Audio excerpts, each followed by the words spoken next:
बिहार में अगले कुछ हफ्तों में चुनाव होने वाले हैं और आपको एक ऐसी शख्सियत से मिलवाते हैं जो अब तक तो राजनीति के दांव पेच अखाड़े से बाहर रह के नेताओं को दिखाते थे। पहली बार खुद अखाड़े में उतर गए हैं। हमारे साथ प्रशांत किशोर हैं, पीके।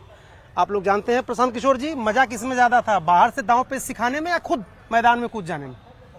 नहीं, काम तो हम वही कर रहे हैं जो पहले कर रहे थे। हाँ। पहले नेताओं और दलों को दाव पेच सिखा रहे थे, अब बिहार की जनता के लिए वो काम कर रहे हैं। हाँ। पहले दलों को, नेताओं को राजा बनाने की रणनीति बनाते थे, अब बिहार की जनता को, बिहार के युवाओं को राजा बनाने की रणनीति बना रहे हैं। एक बात मैं आपसे पूछना चाहता हूं, जब 2017 में आप कांग्रेस के लिए स्ट्रेटेजी प्लान कर रहे थे तब आपने कहा मुझे एक चेहरा चाहिए, डिसिसिव चेहरा चाहिए और गांधी परिवार का चेहरा चाहिए, प्रियंका गांधी चाहिए जी। तो यहाँ के लोगों को आप क्यों वंचित कर रहे हैं, क्यों नहीं चेहरा देते कि प्रशांत किशोर चेहरा है हमारा? क्योंकि हर चुनाव का एक अपना टेक्सचर है, हर चुनाव की एक अपनी मर्यादा है, हर चुनाव की एक अपनी रणनीति है, कट एंड पेस्ट नहीं है। उस समय हमारी जो सोच थी कि यूपी में उस तरीके से उसको जीता जा सकता था, और आज की सोच ये है कि बिहार में कोई एक चेहरा, एक व्यक्ति इसको नहीं जीत सकता है। जब तक पूरे बिहार के लोग एक साथ में आकर नहीं खड़े होंगे तब तक इस लड़ाई को जीता नहीं जा सकता है। अच्छा, कांसीराम एक बहुत बड़े नेता, वो कहते थे कि पहला चुनाव कोई पार्टी लड़ती है हारने के लिए, दूसरा लड़ती है हराने के लिए और तीसरा जीतने के लिए। आप पहला चुनाव किस लिए लड़ रहे हैं? बिल्कुल, जो कांसीराम जी कह रहे हैं, अगर कांसीराम जी ने कहा है तो मैं उनका बड़ा सम्मान करता हूं और ये मानता हूं कि पिछले 3-4 दशकों में सामाजिक राजनीतिक जीवन के नजरिए से सबसे बड़े प्रखर अगर कोई व्यक्ति हुआ है उसमें कांसीराम जी हैं। तो अगर उन्होंने बात कही है तो गलत तो हो नहीं सकती है, लेकिन एक फर्क है, कांसीराम जी ने जिस दौर में इस बात को कहा उस समय टेक्नोलॉजी का एवोल्यूशन नहीं हुआ था, तो जो बात को पहुंचाने में जो समय लगता था, वो क्यों उन्होंने 3 बात कही थी। इसलिए कहा था कि पहला चुनाव जब आप लड़िएगा हारने के लिए तो लोग आपके बारे में जानेंगे, फिर जब दूसरा चुनाव आप हरा दीजिएगा किसी को तो फिर लोग आपको उस नजरिए से चैलेंजर के तौर पे देखने लगेंगे। तो मेन बात तो यह है कि आपकी जो विचारधारा है, आप जो बात बताना चाहते हो लोगों तक पहुंचेगी कैसे। तो पहुंचने का माध्यम चुनाव था, अब पहुंचने का माध्यम सोशल मीडिया है, टेक्नोलॉजी है। तो बात उन्होंने जो कही बिल्कुल ठीक है। अगर आज भी सोशल मीडिया न हो, अगर आज फेसबुक न हो, यूट्यूब न हो, इंस्टा न हो, इतना टेलीविजन नेटवर्क न हो, तो आपको 15 साल लगेगा। लेकिन चूंकि ये चीजें आ गई हैं तो इसलिए अब हम लोग को वो 15 साल का काम 3-4 वर्ष में भी किया जा सकता है। तो आप किसका वोट बैंक ले रहे हैं? आप अपना ले रहे हैं कि बीजेपी? क्योंकि बीजेपी तो कही कि वोट कटवा है प्रशांत। बिल्कुल ठीक है, मैं वोट, देखिए पहले महागठबंधन वालों ने कहा मैं वोट कटवा हूँ, हाँ। फिर अब बीजेपी वाले कह रहे हैं, तो मैं तो पहले कैमरे पे कहता हूँ भाई जनसुराज वोट कटवा पार्टी है, लेकिन ये दोनों का वोट काट रहा है और इतना वोट काट रहा है कि दोनों कट के साफ हो जाएंगे। सरकार बन जाएगी जनसुराज की? बिल्कुल, जनसुराज जीत कर आएगा। कैमरे पर नोट कर लो और आज की तारीख भी नोट कर लेना, जैसे बंगाल में लोगों ने नोट किया था वैसे लोग नोट कर लें। जब आप नवंबर में आओगे बिहार में इतिहास रचते हुए आप देखोगे। अच्छा, एक चीज बताइए, आप तो मुद्दों की राजनीति करते हैं, आप कह रहे हैं पलायन मुद्दा है, बेरोजगारी मुद्दा है, पढ़ाई लिखाई मुद्दा है, लेकिन यहाँ की जो सियासत है, आप देखिए प्रधानमंत्री की मां को गाली पहली बार, अब कल फिर, इस पे क्या कहेंगे आप? देखिए, गाली गलौज की राजनीति जो यही बदलने की तो बात हो रही है। बिहार में 3 साल से मैं क्या प्रयास कर रहा हूँ कि समाज को जाकर बता रहा हूँ कि भाई सिर्फ गाली गलौज करने से, सिर्फ जाति धर्म की बात करने से तुम्हारे बच्चों का भला नहीं होगा। राहुल गांधी आएंगे, मोदी को गाली देंगे, मोदी आएंगे, राहुल गांधी को गाली देंगे, उससे बिहार के बच्चों का क्या होगा? बिहार के बच्चों के लिए शिक्षा की बात कहाँ हो रही है? हम लोग के बच्चों के लिए फैक्ट्री रोजगार की बात कहाँ हो रही है? पलायन की बात कहाँ हो रही है? अभी पंजाब में बाढ़ आया, नेशनल मीडिया में खबर है। बिहार में बाढ़ में हर साल 20% से ज्यादा बिहार डूब जाता है, आप लोग खबर भी नहीं चलाते हैं। अभी जवनिया एक गाँव है भोजपुर में, पूरा गाँव गंगा में समाहित हो गया, कोई खबर नहीं है, उस पर कोई टीका टिप्पणी नहीं है। नीतीश कुमार को तो जिम्मेदार ठहराएंगे ना आप तो उनके स्टेटिस्ट रहे हैं। बिल्कुल, नीतीश कुमार को जिम्मेवार ठहराएंगे। हाँ। जब जिम्मेवार लगा कि नीतीश कुमार इन चीजों को नहीं कर रहे हैं तभी तो उनका विरोध कर रहे हैं। जब ऐसा लगता था कि नीतीश कुमार बिहार के लिए अच्छा कर रहे हैं तो उनके समर्थन में खड़े थे। एक बात बताइए सर, आप तो नीतीश कुमार के इतने करीब रहे हैं, आपको उपाध्यक्ष उन्होंने बना दिया, आपके लिए न जाने क्या क्या उनके ऊपर आरोप भी लगे। एक बात बताइए, उनके स्वास्थ्य के बारे में आपका क्या नजरिया है? मेरा नजरिया ये है कि नीतीश कुमार जी स्वस्थ नहीं है। अगर स्वस्थ होते तो जो चीजें बिहार में उनके नेतृत्व में रहने के बावजूद हो रही है, संभव ही नहीं था। नीतीश कुमार के रहते हुए लोग अपने परिवारजनों को पार्टी में बड़े जगहों में सरकार में बैठा दें, ये संभव नहीं है। नीतीश कुमार के रहते हुए इस तरह का भ्रष्टाचार हो, ये संभव नहीं है। हम भी तो नीतीश कुमार को जानते हैं। नीतीश कुमार किसके कहने पर काम कर रहे हैं? किसी के कहने पर काम नहीं कर रहे हैं, वो काम करने की स्थिति में ही नहीं। तो फिर उनको मुख्यमंत्री रहना चाहिए? नहीं रहना चाहिए, इसीलिए तो उनको बताया भी। उनसे जब हम लोग मिले, जब सलाह दी थी कि आप मत बनिए मुख्यमंत्री। अरे जब वो चुनाव का रिजल्ट आया तब भी बताया, उसके बाद जब मेरे से 2 बार मिले तब भी, 3 बार मिले तब भी बताया कि अब आप अपनी गरिमा अगर इसी में है कि आप इसको छोड़ दीजिए और जनता को मौका दीजिए, जिसको चुनना है वो चुने। और अगर उन्होंने ये बात मानी होती तो इतिहास में चाहे कुछ भी होता, ये लिखा जाता कि नीतीश कुमार का एक अच्छा मुख्यमंत्री नीतीश कुमार थे। लेकिन आज ये 2-3 साल का जो दौर पीछे का चला है, अब नीतीश कुमार की जब लेगेसी लिखी जाएगी तो ये लिखा जाएगा कि नीतीश के मुख्यमंत्री रहते हुए सबसे भ्रष्टतम सरकार बिहार में थी। देखिए, मनमोहन सिंह जी बहुत ईमानदार व्यक्ति थे, लेकिन एक दौर आया जबकि पूरे देश ने मान लिया कि मनमोहन सिंह चाहे जितना ईमानदार हो, यूपीए की सरकार भ्रष्ट है, लोगों ने उनको हटा दिया। वही चीज नीतीश जी के साथ हो रहा है। एक चीज बताइए, आप पहले तो कहते थे तेजस्वी 9वीं फेल, अब अभी आप भी कर रहे 7वीं फेल पे आ गए सम्राट चौधरी के। एक बात बताइए सर, आपने आरोप लगाया और ये वाइडली सर्कुलेट हुआ, आपने जो आरोप लगाया कि भाई आप मर्डर के एक्यूज थे, आपने गलत जन्म तिथि अपनी घोषित की, ये सब बता दिया आपने। अब वो पलटवार संजय जायसवाल ने कहा कि जो कंपनी 19 करोड़ की है वो 14 करोड़ इनको पैसा दे दिया, जो 10 करोड़ की कंपनी से 10 करोड़ इनको पैसा दे दिया। एक मिनट रुक जाओ भाई, बोले नटवर लाल, बोले आप नटवर लाल भाई। जो हमको लोगों ने सौदागर कहा, बिजनेसमैन कहा, ठग कहा, वो तो सारी बात कह दी। ठीक है, बात आपने कहा सम्राट चौधरी की। सम्राट चौधरी यहाँ के उप मुख्यमंत्री हैं।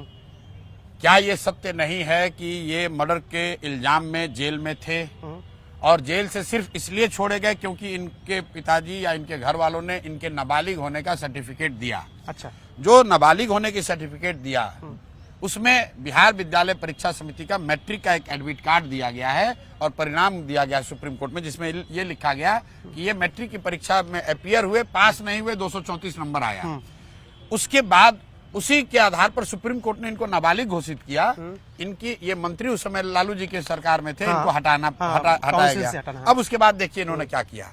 उस समय इनका नाम था सम्राट कुमार मौर्य, तो उससे इन्होंने अपना नाम बदल के लिख लिया राकेश कुमार। फिर जब इन्होंने राजनीति फिर से शुरू की तो अपना नाम राकेश कुमार से बदल के कर लिया सम्राट कुमार चौधरी। तो पहले तो भाई ये हर 2 साल पे तुम नाम काहे बदलते हो आप? दूसरी बात, सीधा सवाल हमारा है कि क्या आप पर मर्डर का के आप अभियुक्त थे, नहीं थे, जेल में 6 महीना थे या नहीं, ये जनता को बता दो। दूसरी बात, अब आपने एफिडेविट में 1998 के एफिडेविट में, आपने इलेक्शन कमीशन के एफिडेविट में आपने लिखा कि आप 7वीं पास हैं। उन्होंने कहा, हम नहीं कह रहे हैं। और अब के एफिडेविट में आप कह रहे हैं कि आपने ग्रेजुएशन कर लिया, आप डॉक्टरेट आपने कर लिया यूनिवर्सिटी ऑफ कैलिफोर्निया से। तो मेरा बस सीधा सवाल है बिहार की जनता की ओर से कि ये सब कुछ तो आपने किया, पहले ये बता दो कि मैट्रिक किस साल में पास किया? ठीक है, मैं सम्राट क्योंकि हाँ। इलेक्शन कमीशन के अपने एफिडेविट में उन्होंने ये नहीं कहा कि वो मैट्रिक कब पास किया, 12वीं कब पास किया, सीधा उन्होंने डिग्री लगा दिया ग्रेजुएशन का और डॉक्टरेट का। तो मैं उनसे सिर्फ 2 ही सवाल कर रहा हूं कि आप सदानंद सिंह जी के नाम नोट कर लीजिए। सदानंद सिंह ये कांग्रेस वाले नेता नहीं, सदानंद सिंह ये भी कांग्रेस के थे लेकिन तारापुर में के थे। उनके और उनके साथियों के हत्या के अभियुक्त थे या नहीं? आप जेल में गए थे कि नहीं? और जेल से सिर्फ और सिर्फ नाबालिग होने की वजह से आपको रिहाई मिली थी कि नहीं? एक सवाल। और दूसरा सवाल कि आपने 10वीं और 12वीं की परीक्षा कब और कहां से पास की है, वो जनता को बता दीजिए। एक और सवाल आपसे कि राहुल गांधी ने कई मुद्दे उठाए और आपने कुछ मामलों में उनका समर्थन भी किया। ये जो वोट चोरी का मुद्दा है, डिलीशन का, ऐड करने का एक ही पते पर, इसको लेके आप क्या? देखिए, मैं राहुल गांधी के समर्थन में इसलिए नहीं बोल रहा हूँ कि वो राहुल गांधी हैं, इसलिए बोल रहा हूँ कि वो देश में लोकतंत्र में विपक्ष के नेता हैं और एक तरीके से 60 करोड़ लोग के वॉइस है। वो किस दल के हैं, वो अच्छे हमको लगते हैं नहीं लगते, उसका कोई महत्व नहीं है। लेकिन जब वो विपक्ष के नेता हैं और उन्होंने तथ्य रखे हैं कुछ, वोटर डिलीशन के, एडिशन के, वोट चोरी के, जो भी शब्द इस्तेमाल कर लीजिए, तो मुझे ऐसा लगता है कि इलेक्शन कमीशन की ये जवाबदेही है कि उन मामलों पर, तथ्यों पर पॉइंट वाइज उसका रिबटल करे। और अगर वो जवाब नहीं है तो इलेक्शन कमीशन को ये कहना चाहिए था कि भाई ये मामले इन्होंने उठाए हैं, इसकी हम लोग जांच करके इसको जनता के बीच में रखेंगे। ये कहने से कि एफिडेविट करिए, ओथ कीजिए, इसका कोई महत्व नहीं है। आप विपक्ष के नेता ने चुनाव की प्रक्रिया पर सवाल उठाए हैं, उसका जवाब इलेक्शन कमीशन को देना चाहिए। 2-3 छोटे-छोटे सवाल हैं। एक तो शैडो, आप तो जानते हैं, आप तो विदेश में रहे हैं, शैडो कैबिनेट बनती है, शैडो पीएम बनते हैं पूरी दुनिया में। नेता विपक्ष के रूप में आपको लग रहा है राहुल गांधी ने बहुत सुधार किया अपने अंदर? क्या आपको लग रहा है कि वो बरक्स मोदी के खड़े हैं कहीं पर भी और वो आगे कोई उम्मीद बन सकते हैं विपक्ष की? बिल्कुल बन सकते हैं भाई। कांग्रेस का जो नेता है, देश में विपक्ष का नेता है, वही तो आगे उम्मीद की तरह लोग देखते हैं। अनलेस कि वो फेल हो जाए और कोई दूसरा आदमी आकर उनको विपक्ष के नेता के तौर पर भी रिप्लेस कर दे। ये संभव है कि कोई पीछे से आकर नेता पक्ष और प्रतिपक्ष दोनों को हटाकर आगे निकल जाए। लेकिन आज की तारीख में और जो व्यवस्था है उसमें तो सही है, जो नेता विपक्ष है उसी को लोग देखते हैं कि ये आगे चुनौती देंगे। अच्छा, एक सर लालू परिवार के आप बहुत लगातार जो है उनके ऊपर भी अटैक करते रहे, हमले करते रहे हैं। लालू परिवार, मैंने तेजस्वी से पूछा आपके बारे में, प्रशांत किशोर जी आपके बारे में कहते हैं, वो कह रहे हैं मैं अब ध्यान ही नहीं देता उनकी बातों पर, बोलने दीजिए उनको। नहीं, ठीक बात है, वो क्यों ध्यान देंगे?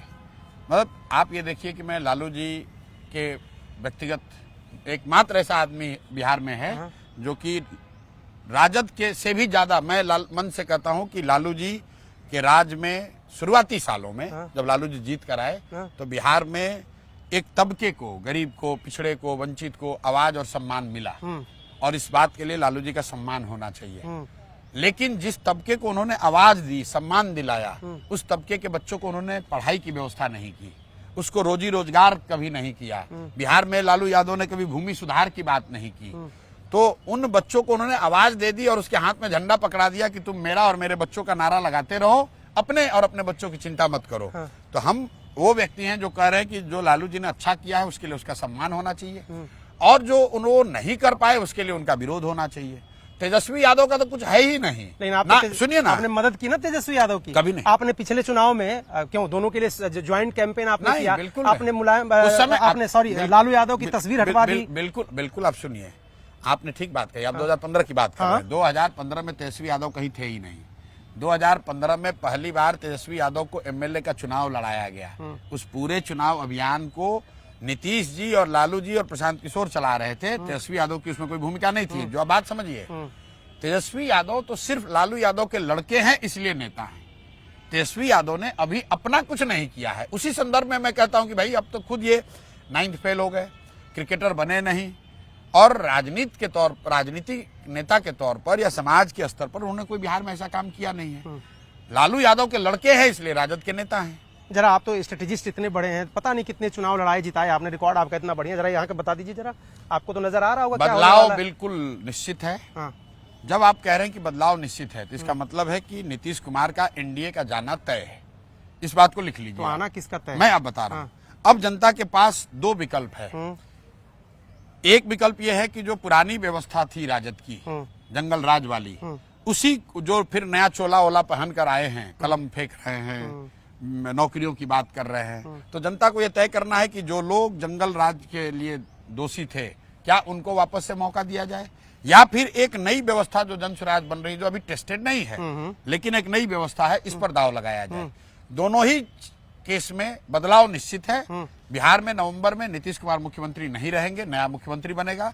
कौन बनेगा अब ये जनता तय ऐसा तो नहीं कि आप इशारा कर रहे हैं कि नीतीश कुमार नहीं बनेंगे, बीजेपी का बन सकता है?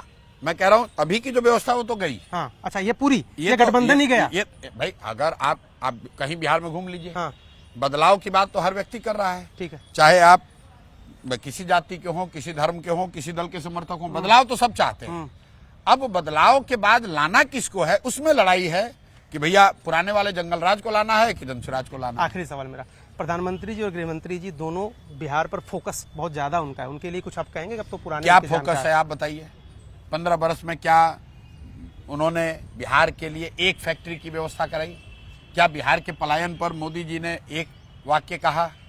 क्या 15 बरस में आपने कोई ऐसी मीटिंग को रिपोर्ट किया कि आज बिहार के में पलायन रोकने के लिए, या बिहार में इंडस्ट्रियलाइजेशन के लिए, या बिहार में बाढ़ की समस्या से निजात के लिए प्रधानमंत्री ने बैठक की? आज तक नहीं किया। काम करना छोड़ दो। आज तक बिहार की समस्या, बिहार की गरीबी, बिहार जो देश का सबसे गरीब और पिछड़ा राज्य है, उसके विकास के लिए, उसके समस्याओं के लिए मोदी जी ने, एनडीए सरकार ने, भाजपा वालों ने एक बैठक तक नहीं की है। और आप कह रहे हैं, और बिहार की जनता उनको वोट दिए जा रही है। तो इस बार ये वोट उनको नहीं मिल रहा था, ये वोट कुछ हद तक उन पर कुछ भरोसा था और कुछ लालू का डर था। इस बार लोगों को एक नया रास्ता दिख गया है, जनसुराज का रास्ता। वो लोग जनसुराज को वोट देंगे। न्यूज़ 18 इंडिया से बात करने के लिए प्रशांत जी आपका बहुत बहुत धन्यवाद, बहुत शुक्रिया आपका। तो प्रशांत किशोर जी पूरी तरह से मुतमईन है कि बदलाव होगा, एनडीए सरकार नहीं रहेगी।